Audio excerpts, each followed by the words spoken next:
La synthèse des infos de la RDC, l'Afrique et le reste du monde. Une seule adresse. www.congosynthèse.com.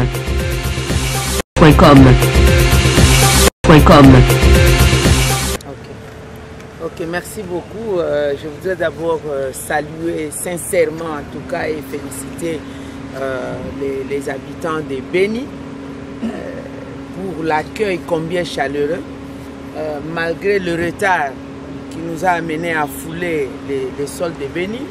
Et j'en profite pour présenter des sincères excuses au nom du président Martin Fayulu Madidi, les candidats communs, je peux même aller dire les candidats légitimes du peuple congolais. Nous avons connu des problèmes effectivement administratifs que moi je peux même donner à une connotation politique parce que tout était prêt.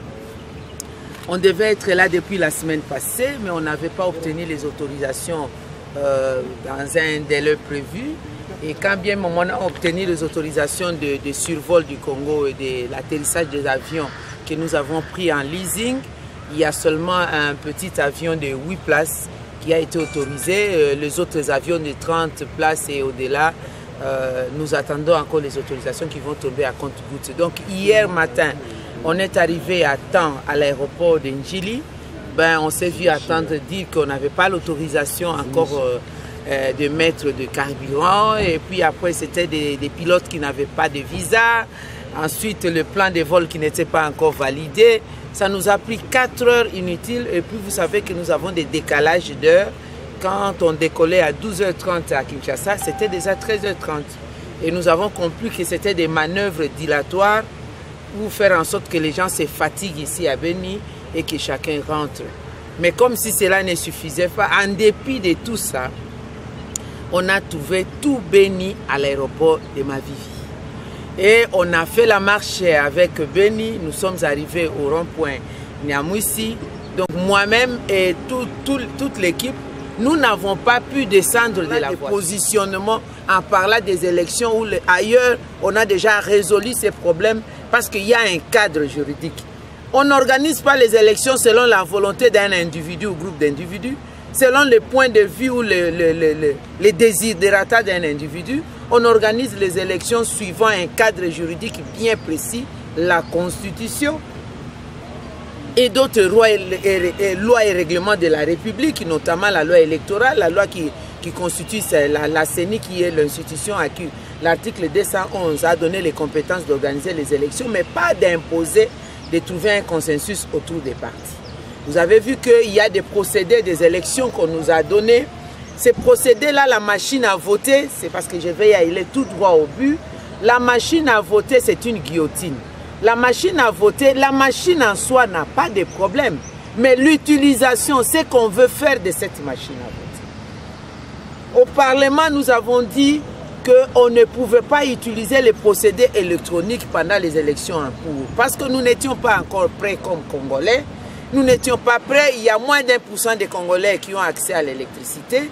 Moins d'1% des Congolais qui ont accès à les nouvelles technologies de l'information et des communications en termes de digital, de téléphones tactiles et tout, ne seront pas maîtrisés. Moins d'1% des Congolais, on n'a pas assez d'informaticiens pour avoir, par exemple, il y a 71 000 bureaux de vote, pour avoir ne fût-ce que 71 000 informaticiens comme témoins pour voir, parce que pour être témoin dans le bureau de vote, il faut maîtriser d'abord l'outil qu'on utilise. On a dénoncé des infrastructures adéquates. On a un problème des intempéries et tout, parce que ce sont des ordinateurs à part entière, ça peut être cassé, etc. Du point de vue aussi technique, la programmation, il y a une opacité totale. C'est de la programmation des logiciels qui va être intégré là-bas et tout ça. Il y a beaucoup de problèmes concernant cette machine à voter. Et du point de vue juridique, je dois aussi le souligner, en cas de contentieux électoral, on va se baser sur quoi? Parce que la loi dit le bulletin de vote signifie un papier où il y a le nom du candidat, les logos, toutes les indications nécessaires et son numéro de vote. Mais le bulletin actuel qu'on nous présente, c'est un papier vierge qui n'a aucune indication prévue par la loi. La loi parle de PV. après les élections, c'est un formulaire où il y a on ne fait que remplir des annotations. Mais actuellement, on dit que l'informulaire va être imprimé par cette machine à voter. Bon, si vous avez un problème de contentieux électoral, vous allez dans des cours et tribunaux.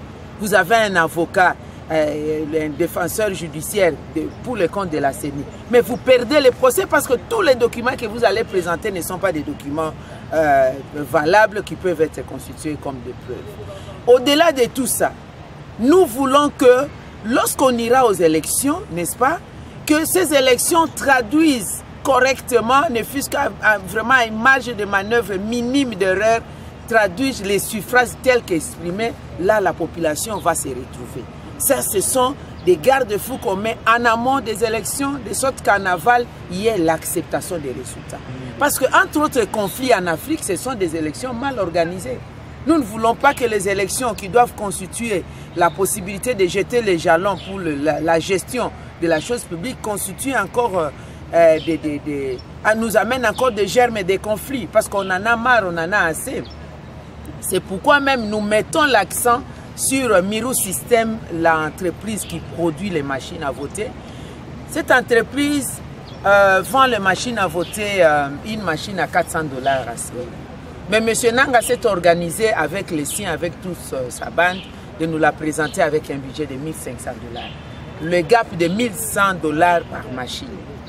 Donc, à la commande de plus de 100 000 machines, parce qu'on doit en commander 105 000, plus de 100 000 machines, c'est 150 millions de dollars américains qu'on devra dépenser. Donc, Mirou System a droit d'avoir 40 millions, 110 millions de gap, de commissions. Il y a Magendo, il y a tricherie, Kanyaka, je ne sais pas quel mot il est. Ça, c'est l'enrichissement illicite. Ça, c'est la gabegie financière. Ça, c'est des criminels économiques. C'est très grave. Pendant que nous avons besoin d'argent, on va dilapider l'argent. Un groupe de Congolais va se partager 110 millions sur le dos des Congolais. Ça, c'est très grave. Depuis que nous l'avons dit, personne ne l'a dénoncé. J'ai appris qu'il y a une entreprise française qui a fait des enquêtes, qu'une machine ne coûterait pas 400, mais 485 $. Quelle différence y a-t-il entre 400 et 485? Même si on disait que c'est 500 $ par machine. Donc 100 millions. Alors que en 2011, en tout et pour tout, pour les bulletins à papier, le Congo avait dépensé en termes de préparation, commande, impression, déploiement jusque dans des sites de vote, 37 millions de $ américains. Ça, nous ne pouvons pas accepter parce que la CENI dit, lors de l'accord de la Saint-Sylvestre, on avait demandé à la CENI de trouver un procédé rationnel parce que nous avons des contraintes budgétaires, les procédés qui vont nous permettre d'aller aux élections. C'est faux, archi faux, parce que là, c'est encore la gabegie financière.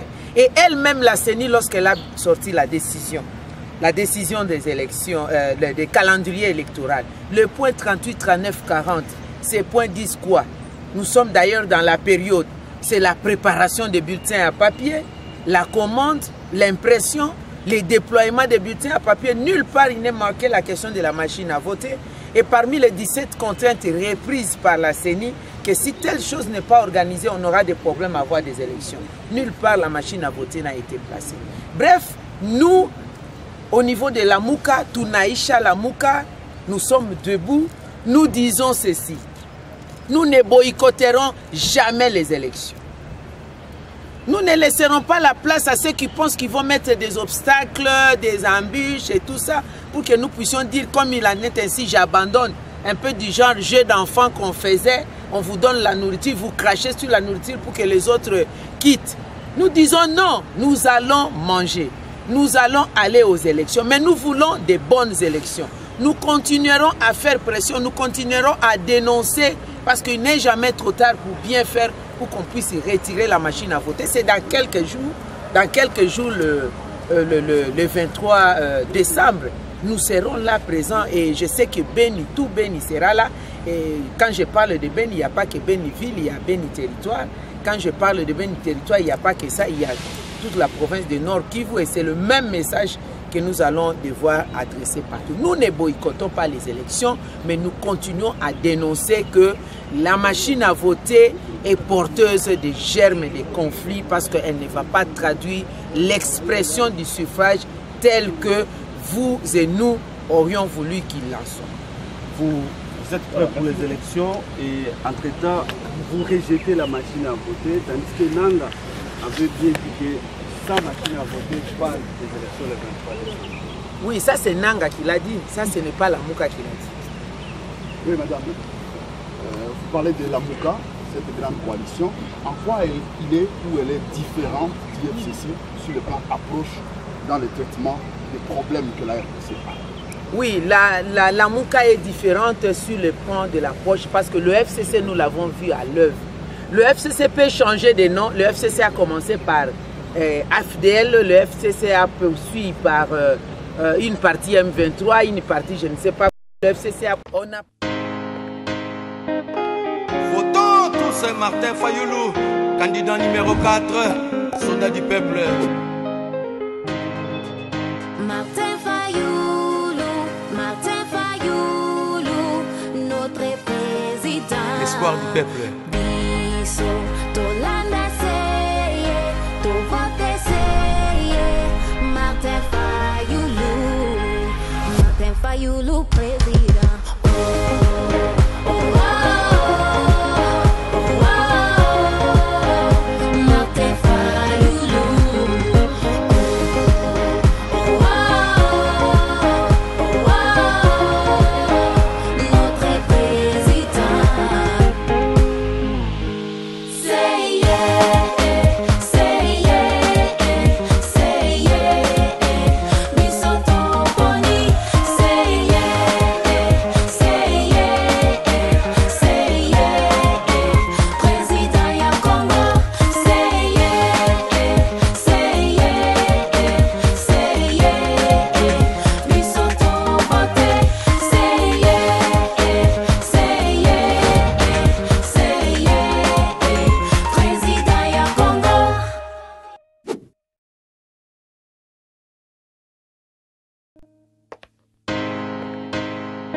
Votons tous Martin Fayoulou, candidat numéro 4, soldat du peuple. Martin Fayoulou. What is going here? What is it now? I tell you, God is here.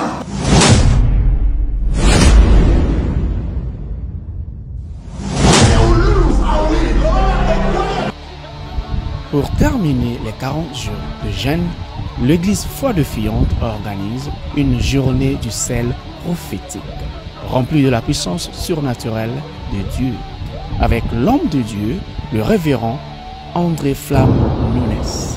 Le thème, la mort doit mourir.